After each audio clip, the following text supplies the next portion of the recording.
예레미야 50장 11절로 20절 말씀이 되겠습니다. 11절로 20절 한 절씩 교독을 합니다. 나의 소유를 노력하는 자여, 너희가 즐거워하며 기뻐하고 타작하는 송아지같이 발굽을 구르며 군마같이 우는도다. 그러므로 너희의 어머니가 큰 수치를 당하리라. 너희를 낳은 자가 치욕을 당하리라. 보라, 그가 나라들 가운데의 마지막과 광야와 마른 땅과 거친 계곡이 될 것이며, 여호와의 진노로 말미암아 주민이 없어 완전히 황무지가 될 것이라. 바벨론을 지나가는 자마다 그 모든 재난에 놀라며 탄식하리로다. 바벨론을 둘러 대열을 벌이고 활을 당기는 모든 자여, 화살을 아끼지 말고 쏘라. 그가 여호와께 범죄하였음이라. 그 주위에서 고함을 지르리로다. 그가 항복하였고 그 요새는 무너졌고 그 성벽은 허물어졌으니, 이는 여호와께서 그가 행한 대로 그에게 내리시는 보복이라. 그가 행한 대로 그에게 갚으시는도다. 파종하는 자와 추수할 때에 낫을 잡은 자를 바벨론에서 끊어버리라. 사람들이 그 압박하는 칼을 두려워하여 각기 동족에게로 돌아가며 고향으로 도망하리라. 이스라엘은 흩어진 양이라. 사자들이 그를 따르도다. 처음에는 아수르 왕이 먹었고 다음에는 바벨론 느부갓네살 왕이 그의 뼈를 꺾도다. 그러므로 만군의 여호와 이스라엘의 하나님 이와 같이 말하노라.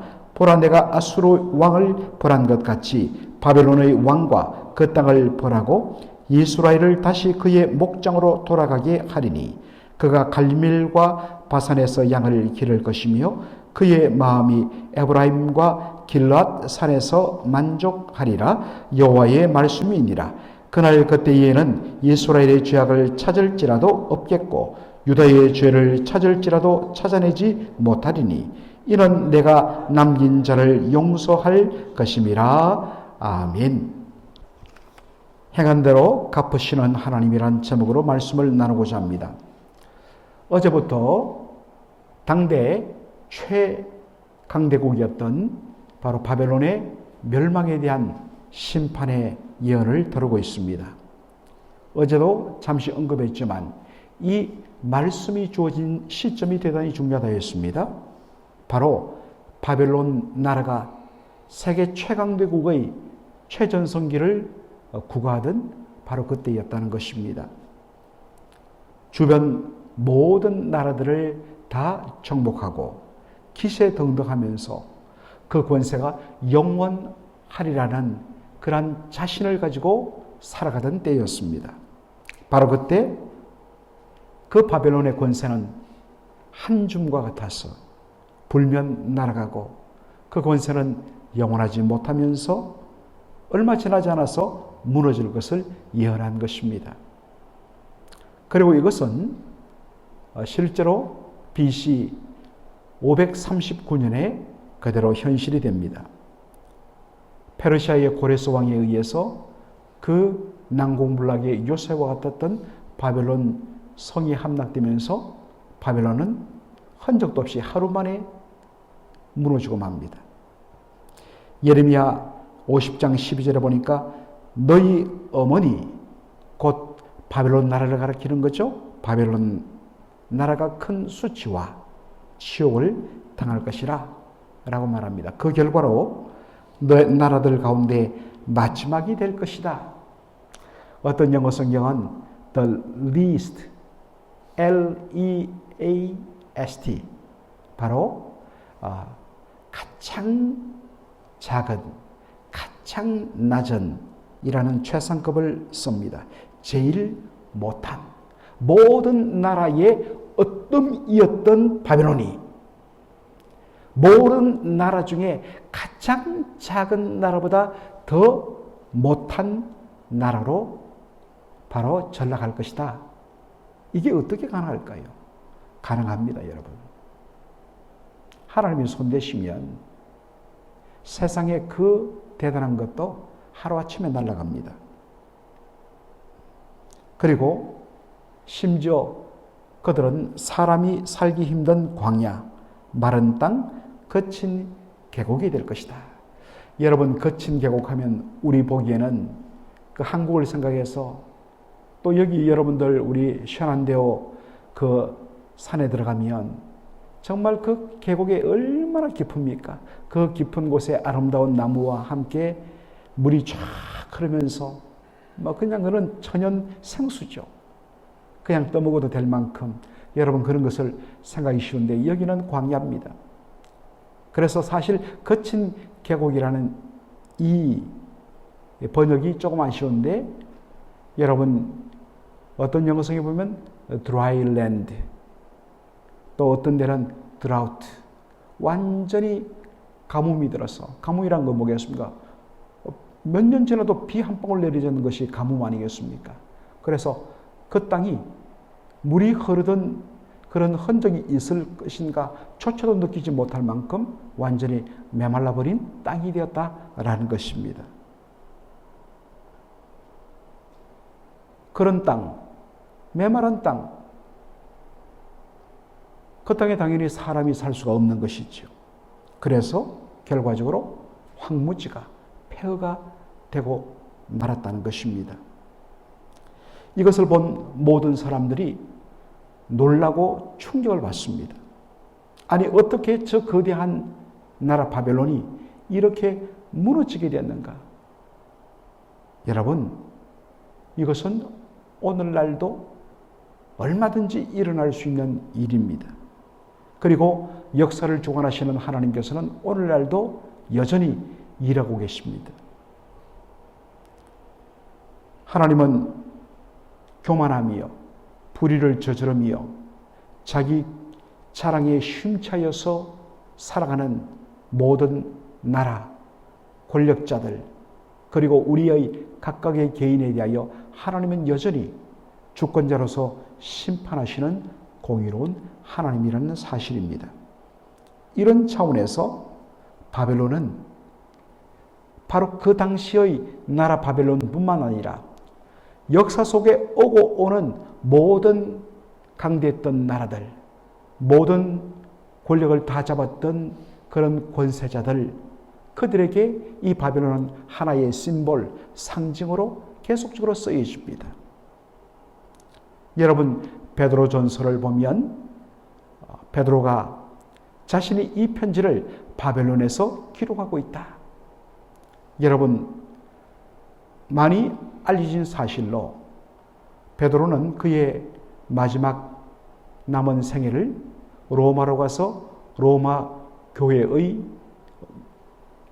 유대인 신자들, 유대인으로서 예수를 믿은 그 성도들을 포함한 로마 교회 성도들을 돌보는데 그의 남은 생애를 보냅니다. 그러면서 정말 흩어진 나그네, 소아시아 지역에 있던 흩어진 나그네들에게 위로와 격려의 편지를 보내면서 그가 마지막에 뭐라고 합니까? 내가 바벨론에서 너에게 편지한다. 그러면 여러분 여기 바벨론은 어디를 가리킬까요? 로마를 가리킵니다. 요한계시록에 보면 바벨론의 음녀의 이야기가 나오죠. 그러다가 바벨론 성이 무너진 이야기가 요한계시록 17장, 18장, 19장에 이르기까지 나옵니다.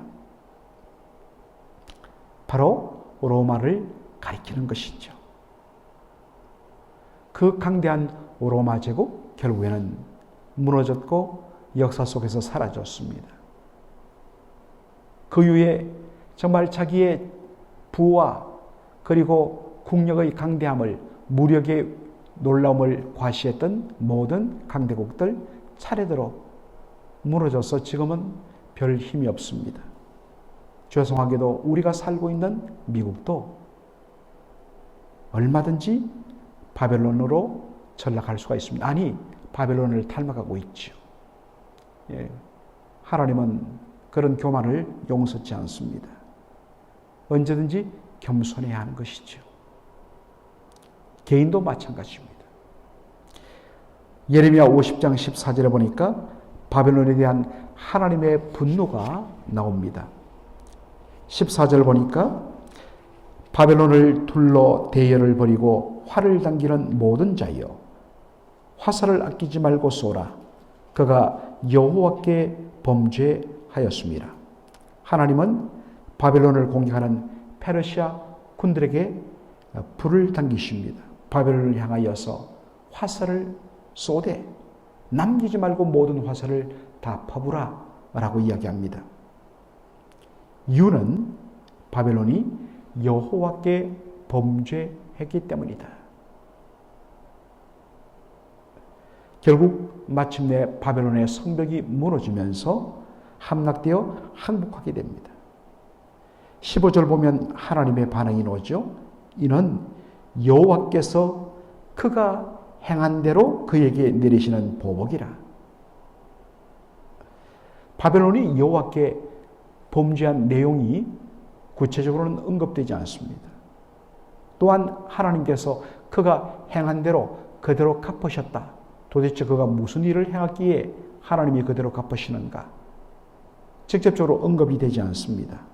그런데 그 답은 예레미야 50장 11절에 나오는 표현을 통하여 알 수 있습니다. 11절이 어떻게 시작합니까?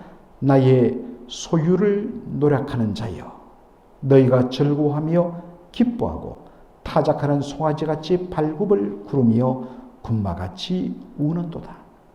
나의 소유, 여러분 하나님의 소유가 무엇입니까? 바로 하나님 백성을 가리키는 것입니다. 하나님의 백성의 나라 남왕국 유다를 치른 바벨론을 하나님은 당신의 소중한 것, 소유를 빼앗는 자라고 하십니다. 바벨론은 하나님께서 남왕국 유다 백성과 또한 그 밖에 세상의 불의한 나라를 심판하는 하나님의 심판의 도구로 사용된 것입니다. 그런데 도구로 사용된 자가 그 사실을 망각하고 자신이 마치 모든 것을 자기 마음대로 할 수 있느냐, 남왕국 유다를 짓밟는데 얼마나 잔혹하게 그렇게 짓밟고 착취를 했는지. 여러분, 못난 자식을 선생님 앞에 데려가서 선생님, 이놈 좀 사람 좀 만들어 주세요. 정말 무섭게 다루셔도 관계없습니다. 그런데 그날 저녁에 집에 들어온 아이 몰골을 보니까 얼굴이 완전히 그냥 멍투성이고, 보니까 다리를 쩔룩쩔룩 하는데 다리에 뼈가 금이 갔고, 여러분 눈이 뒤집어지겠습니까? 안 뒤집어지겠습니까? 세상에 사람 만들어 달라 했더니 사람 죽이네. 가만히 있을 부모가 없습니다. 여러분 아무리 못나도 그놈은 내 자식입니다. 내 새끼예요. 내 사랑하는 자식입니다. 여러분 이것이 바로 우리 하나님 아버지의 마음이에요. 하나님은 당신의 백성을 무너뜨리고 혹독하게 다루는 바로 세력에 대하여서 결단코 용납지 아니하시고 도리어 무섭게 보복하시는 하나님이십니다. 본문 마지막에 보면 북왕국 이스라엘을 무너뜨린 나라가 아수르였습니다. 하나님께서 바로 그 아수르를 멸망시키십니다. 남왕국 유다를 무너뜨린 바벨론, 그 역시 아수르처럼 하나님의 심판을 받게 될 것이라고 말씀합니다. 그를 위해 하시는 일이 무엇입니까? 흩어졌던 이스라엘 백성들, 유다 백성들을 다 본토로 불러들이는 일입니다. 예레미야 50장 20절 보면 놀라운 하나님의 말씀이 나옵니다. 20절, 그날에는 이스라엘과 유다의 죄를 찾을지라도 찾을 수 없을지라라고 말씀이 되어 있습니다. 여러분 왜 그럴까요? 그날에 유다와 이스라엘 백성들의 죄를 찾으려도 찾을 수 없는 이유는 어디 있을까요? 아하, 그들이 이제 정신 차리고 정말 그 죄를 회개하고 돌아서서 정말 하나님 앞에 구별된, 그래서 정말 완전해 보이는 그러한 멋진 삶을 살았기 때문에 아하, 너희들에게 죄를 내가 찾으려도 찾을 수 없구나, 그런 것일까요? 그렇지 않습니다. 하나님께서 그들을 긍휼히 여기셔서 그들의 죄를 용서하시고 죄 없는 것처럼 여겨주시기 때문입니다. 이게 새 언약의 특징이죠. 히브리서 10장 17절 그 전도를 보면 하나님께서 새 언약에 대하여 말씀을 예레미야 31장을 통하여 인용하는데 그 새 언약의 특징은 뭐냐? 하나님께서 그들의 죄를 사심해 다시는 기억지도 아니하신다. 자꾸 우리는 자신의 과거의 잘못에 대하여서 그것이 번번이 떠오르면서 자기를 괴롭히며 또 하나님 앞에 엎드립니다. 그러나 하나님은 기억지 아니하십니다. 여러분, 거룩한 망각의 축복이 바로 이것입니다. 하나님은 용서하시고 기억지 아니하시고 하나님의 의를 덧입혀서 온전한 자로 여겨주시는 것입니다. 여러분, 이것이 바로 이신청이 믿음으로 말미암아 어렵다움을 받는 바로 그 복음의 비밀입니다. 여러분, 우리에게 뭔가 의로움이 일어났기 때문에 하나님이 우리를 어렵다고 여겨주시는 것이 아닙니다. 우리는 여전히 예수 믿기 전이나 믿은 후나 우리의 그 불의는 별 차이가 없습니다. 그런데 예수 그리스도의 의를 우리에게 전가시키면서 하나님은 언제나 우리를 그리스도 예수 안에 있는 자로 보시기 때문에 예수님 때문에 우리를 의롭다고 하시고 그리스도 예수 안에서 거룩하여진 존재로 우리를 받아주시는 것입니다. 이것이 우리가 하나님 앞에 일어서는 바로 원동력인 것입니다. 자꾸만 자신의 과거의 실수와 잘못과 물론 잘못한 것 있지요. 그러나 과거의 실수와 잘못과 그것이 주는 기억에 사로잡혀서 스스로 죄책감에 시달리고 스스로 고통 속에서 그 은혜 가운데 나오지 못하는 것, 내가 양심이 있지 어떻게? 여러분, 그것이 바로 교만입니다. 진짜 겸손은 하나님 앞에 두 손 들고 용서해 주시는 하나님 앞에 그래도 자격 없는 나를 이렇게 죄 없다 하시고 기억지 아니하시고 받아주신 그분의 놀라운 은혜에 감사해서 주여 이제 제 삶을 다시 돌이키겠습니다. 하나님의 영광을 위해서 제대로 살겠습니다. 이게 겸손인 거예요. 하나님의 그 놀라운 사랑을 받으시고 믿음 가운데 결단하시는 저와 여러분 되기를 주의 이름으로 축원합니다. 아멘. 아버지 하나님 은혜와 사랑을 감사드립니다. 오늘 이 새벽에 저희들로 하나님 우리의 아버지 되십니다. 하나님 오늘도 우리의 하나님 되어주심을 발견하게 하여 주시니 감사합니다.